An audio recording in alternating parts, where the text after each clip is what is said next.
নারীদের জন্য সারাদিন কোনো ওজিফা আছে কিনা, অর্থাৎ সারাদিন কাজের ফাঁকে ফাঁকে নামাজের পর সর্বক্ষণ কোনো কোন ওজিফা বা আমলগুলো করব।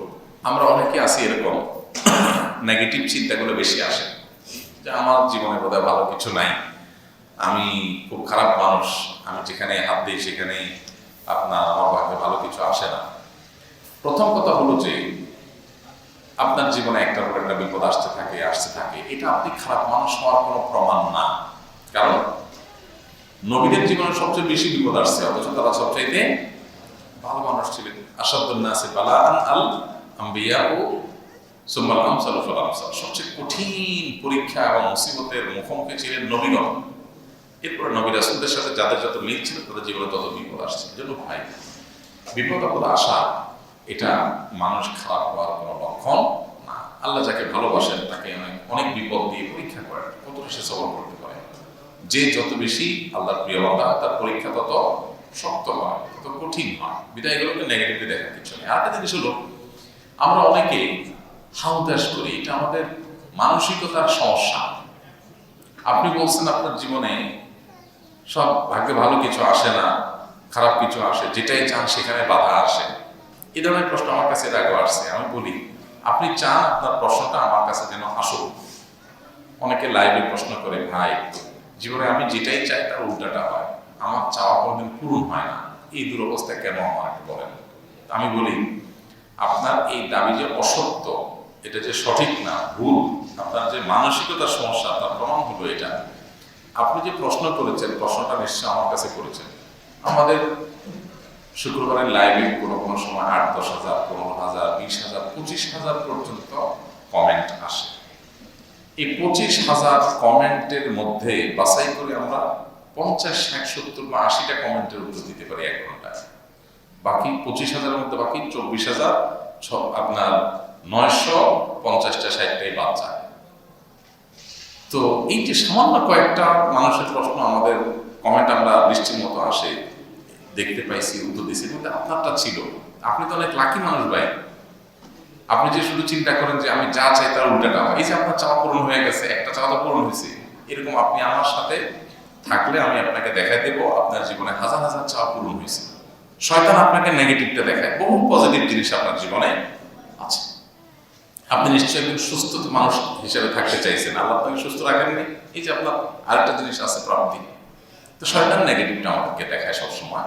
ইমানদার সবসময় কি দেখবে? পজিটিভটা চিন্তা করবে, ইনশাআল্লাহ তাহলে ভালো কিছু আসবে। আর দ্বিতীয়ত হলো, হতে পারে ধারাবাহিকভাবে খারাপ কিছু আসছে, কিন্তু আজীবন খারাপই আসতে থাকবে, এটা কোনোদিনই সঠিক না। ইন্নামা আল উসরি ইসরা, কোনো সময় আল্লাহ তাআলা সেটা দূর করেন, শুধু প্রয়োজন হলো সবর করা। নারীদের জন্য সারাদিন কোনো ওজিফা আছে কিনা, অর্থাৎ সারাদিন কাজের ফাঁকে ফাঁকে নামাজের পর সর্বক্ষণ কোন ওজিফা বা আমলগুলো করব। মা বোনরা বাসা বাড়িতে কাজের ফাঁকে ফাঁকে প্রচুর পরিমাণে তাসবিহ করতে পারেন, জিকির করতে পারেন, যেগুলো কাজের ফাঁকে ফাঁকে করতে পারেন। অর্থাৎ রান্নাবাড়া করছেন, কাটাকাটি করছেন, একই কাজ পুরুষরাও করতে পারেন। কাজের ফাঁকে ফাঁকে আপনি মুখে জিকির চলতে পারে, এবং এই সুযোগটাতে আমার দুনিয়ার কাজটা হলো, পাশাপাশি আখিরাতের অর্জন হলো। দুরূদ শরীফটা আমরা পড়তে পারি, আল্লাহুম্মা সাল্লি আলা মুহাম্মাদ ওয়া আলা আলি মুহাম্মাদ, শুধু এইটুকু পড়তে থাকলে, সাল্লাল্লাহু আলাইহি ওয়াসাল্লাম পড়তে থাকলে, আমরা একটু যদি মনোযোগ দিই যে আমরা এই কাজের মধ্যেও কিছু কাজ করতে চাই, তাহলে অনেক কিছু করা সম্ভব। আর আনমনে করলাম, অন্যমনস্ক হয়ে করলাম, বা গাফলতির সাথে থাকলাম, তাহলে ওই একটা কাজই হবে এবং জীবনে বড় কোনো অর্জন হবে না। এজন্য বাংলায় একটা কথা আছে, খেয়ালে আউলিয়া বেখেয়ালে দেউলিয়া। এটা কথা আছে, খেয়ালে আউলিয়া বেখেয়ালে দেউলিয়া। কেউ যদি খুব মনোযোগ দিয়ে কাজ করে, তাহলে তার এই মনোযোগের কারণে ওই কাজটা তাকে অনেক দূর এগিয়ে নিয়ে যায়। আপনি রান্নাবাড়া করছেন, কোটাকাটা করছেন, অফিস আদালতের কাজ করছেন, বা অন্য কোনো কাজ করছেন যেখানে মনোযোগটা খুব বেশি ইম্পর্টেন্ট না, অথবা আপনার মুখটা সেখানে কাজে লাগছে না, তাহলে আপনি ওই টাইমে একটু যদি তাসবিহ তেলাওয়াত করেন, সুবহানাল্লাহ, আলহামদুলিল্লাহ, আল্লাহু আকবার, সুবহানাল্লাহি ওয়া বিহামদিহি, সুবহানাল্লাহিল আযীম। মিজানের পাল্লা সবচেয়ে বেশি ভারী হবে, ওয়েটফুল হবে যে বাক্যটা, সে বাক্যটা হলো এটা, সুবহানাল্লাহি ওয়া বিহামদিহি, সুবহানাল্লাহিল আযীম। নবী সাল্লাল্লাহু আলাইহি ওয়াসাল্লাম বলেছেন, কালিমাতানে খাফিফাতানি আলাল লিসান, দুইটা বাক্য আছে যেগুলো বলতে খুব সহজ, ফাকিলাতানি ফিল মিজান, অথচ মিজান পাল্লা কিয়ামতে অনেক ভারী হবে। হাবিবাতানি ইলার রহমান, আল্লাহর কাছে খুবই প্রিয়। সে দুইটা বাক্য হলো কি? একটা হলো সুবহানাল্লাহি ওয়া বিহামদিহি, একটা হলো সুবহানাল্লাহিল আযীম। এটা আমরা চলতে ফিরতে উঠতে ফিরতে পড়তে পারি। আস্তাগফিরুল্লাহ, আস্তাগফিরুল্লাহ। এটা মুখে পড়ার জন্য খুব বেশি মনোযোগও দরকার হয় না, আপনি কাজের ফাঁকে ফাঁকে করতে পারেন, এগুলো করা উচিত। আমি অনেককে দেখি কাজের ফাঁকে ফাঁকে গান শোনে। অনেক ওয়ার্কার আছে, অনেক মহিলা আছে, বাসায় কাজ করে আর ইউটিউবে জাকানাকা একটা গান মোবাইলে চালায় দেয়। এদিকে গান চলতেছে আর এদিকে কাজ চলতেছে। তো কাজের ফাঁকে ফাঁকে উনি গুনাহ কামাই করে নিচ্ছে। বিশেষ কোনো আলাদা গুনাহ কামার জন্য টাইম দেওয়া লাগতেছে না, তাই না? এটা একটা বাণিজ্য। আরেকটা হলো কাজের ফাঁকে ফাঁকে একটা ওয়াজ শুনলেন, একটা তেলাওয়াত শুনলেন, একটু জিকির আজকার করলেন, সেটাও অনেকটা বাণিজ্য। কেউ দুধ বেচে ঘোল কিনে, আর কেউ ঘোল বেচে দুধ কিনে, অথবা অন্যভাবে বলা যায় কেউ দুধ বেচে মদ কিনে, আর কেউ মদ বেচে দুধ কিনে।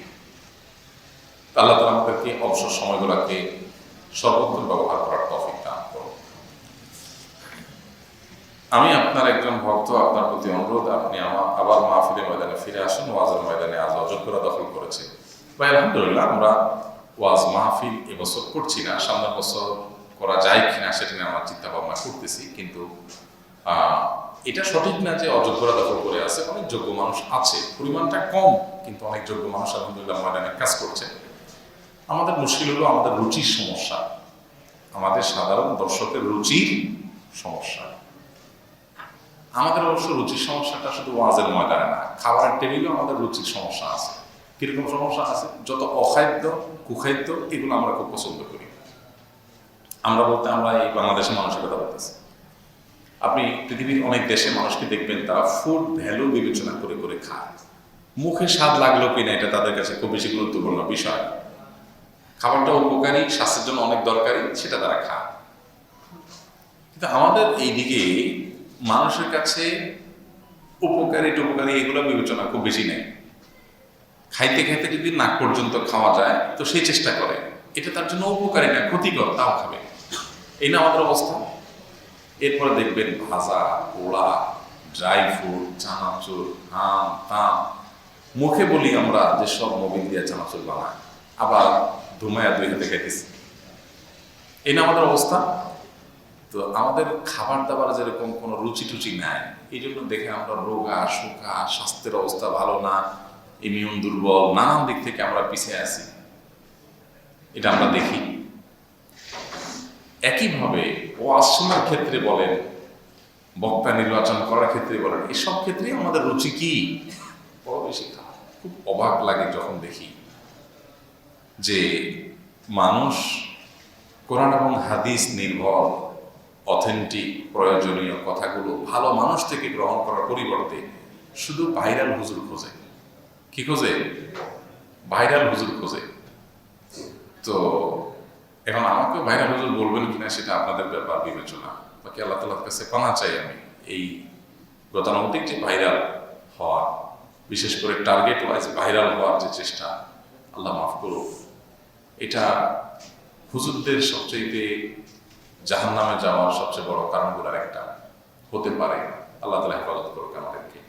তো আমরা শুধু ভাইরাল খুঁজি, উপকারী কথা, দরকারি কথা শোনার মতো রুচি খুব কম মানুষের আছে। আলহামদুলিল্লাহ ময়দানে ফিল্ডে অনেক মানুষ কাজ করছেন, আরো দরকার, আরো দরকার। তবে আমরা সব জায়গায় যদি একটু বুদ্ধিমান হই, যেই আলেম কথা বলবেন কোরআন হাদিসের ভিত্তিতে এবং তিনি যা বলবেন তার মধ্যে সেটা থাকতে হবে। উনি টাকা ছাড়া কিছু চিনেন না। এই মানুষ দিন শেষে আপনার কিভাবে আইডল হতে পারে? এ তো দুনিয়াদার। যাকে দেখলে আল্লাহর কথা মনে হয় না, যাকে দেখলে আপনার ভিতরে, যার কথা শুনে আপনার ভিতরে পরিবর্তন হয় না, আপনার মনটা গলে না, আল্লাহর কাছাকাছি যেতে পারেন না, আপনি তার কথা কেন শুনবেন? শুনতে অনেক ভালো লাগে, অনেক সুন্দর সুর আছে কণ্ঠে। আমাদের বাঙালির আবেগটা হলো সব সস্তা আবেগ। আমাদের অবস্থা হলো পাতিল, ওই যে এর সিলভার পাতিলের মতো। সিলভারের পাতিল চুলা দিলে দেখবেন যে আগুন লাগার সাথে সাথে ছাপ করে গরম হয়ে গেছে। আবার যদি আপনি পানি ঢালেন তো দেখবেন আবার ছাদ করে কি হয়ে গেছে, ঠান্ডা হয়ে গেছে। তা আমাদের অবস্থা হলো সিলভারের পাতিলের মতো। আমরা ওয়াজ শুনিয়া যাই করি, হুজুরের ওয়াজে শুনে আমরা কায়দা কাইটা ওখানে যারা যা সুর, কি সুন্দর, কিন্তু আমরা বাসায় গিয়ে আবার বজর পড়ি না, শেষ। ওই সিলভার পাতিলের মতো, আবেগে আসতেও দেরি নাই, যাইতেও দেরি নাই। উপকারের জিনিসটা আমরা কম চিনি, এটা আমাদের একটা বড় সমস্যা। তো এই সমস্যাটা দূর করার দরকার। এই জন্য আপনারা ওয়াজ মাহফিলগুলো অ্যারেঞ্জ করবেন, এরকম ভালো মানুষগুলো দাওয়াত দেবেন। আমরা ওয়াজ মাহফিলের ময়দানে আগামী বছর, আমরা আগে ঘোষণা দিয়েছি এই বছর আমরা থাকবো না, চিন্তা নাই। আগামী বছর আমরা আসবো কি না সেভাবে সেটা নিয়ে আমরা চিন্তা ভাবনা করতেছি। যদি আসিও তো এইভাবে গণহারে মাহফিল আমরা করবো ইনশাআল্লাহ। প্রতিদিন ওয়াজ মাহফিল একজন বক্তা যদি করেন তো তার ব্যক্তিগত আমলেও ত্রুটি দেখা দেয়। কিভাবে সম্ভব সারাদিন প্রতিদিন রাত 12টা-1টা পর্যন্ত ওয়াজ করার পর ফজর নামাজটাও তো সুন্দর করে পড়তে অসুবিধা হওয়ার কথা। এটা কোনো সুন্নাহসম্মত পদ্ধতি না। আমরা যখনই মাহফিল করেছি, যুদ্ধ করেছি, সংগ্রাম করেছি যেন মাহফিল তার 10টা, 10:30টার মধ্যে শেষ করা হয়। কিন্তু বেশিরভাগ মাহফিল আয়োজকরা আমাদের ফর্ম ফিল আপ করে লিখিত আপনার অঙ্গীকার করে, স্বাক্ষর করে যে হ্যাঁ আমরা গভীর রাত পর্যন্ত মাহফিল করবো না, ঠিক আছে। কিন্তু ফিল্ডে নেওয়ার পরে খাওয়া দাওয়ায় বালিশ কাঁথা দেখায় দেখো হুজুর ঘুমান, 10টার পরে আপনার টাইম শুরু হবে। তো বেশিরভাগ মাহফিল আয়োজকরা এই ধরনের প্রতারণা করে এবং 2 নম্বরই করে, কথা ঠিক রাখে। এই জন্য মাহফিলের ফিল্ডে ভালো মানুষদের কাজ করা দরকার, বিচক্ষণ মানুষদের কাজ করা দরকার, যুবকরা দায়িত্বশীলতার সাথে কাজ করা দরকার। আল্লাহ তৌফিক দান করুন।